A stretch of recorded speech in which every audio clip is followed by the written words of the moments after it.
Hey Instagram, it's me Sean with the Brio Method, and I want to talk a little bit more about feet today. I told you I was going to talk about feet last time, now I'm talking about feet. I'm going to talk about my feet mostly today. As a child, my feet were abused by ice skates, super cheap shoes, rollerblades, lots of things that squished my feet together. As I grew up and through my teens, I didn't really think about my feet at all, except like what type of shoe I was wearing and if it was socially acceptable enough to be wearing outside the house, or if it was very comfortable.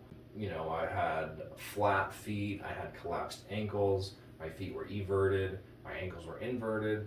Things just weren't very good for my feet. And when I was in my when I was 20, this guy convinced me to wear a hard athletic insert to support my arch and said it was going to make me so much stronger and better. And he was a great salesman. I believed him, and I developed plantar fascitis and, because of my raised heels, knee problems when squatting. And by the way, had a horrible form, wasn't very well educated at the time. I'm glad I had that experience so I could learn from it. Later, I worked in a gym where I could be barefoot as much as I wanted, and that started giving me more information about my own feet. And I started to see some improvement. And then when I went to Egoscue, they had a very specific way of looking at feet and how they worked. And then that led me into some other work by like Kelly Starrett and like big toe pressure and how it affects your hips and all kinds of cool stuff. And I had my own journey of getting toe spacers, transitioning to flat shoes, toe striking running, wearing flat shoes all the time.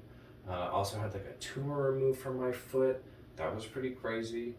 And now I work with a group of track Olympians, and they say stuff like I have great calves and they can't believe that I sprint in flats, and my feet are just doing great. And I want your feet to do great too. And so that was a little bit about feet, and I hope you've been enjoying the cool feet stuff and look forward to some more. Thanks for watching.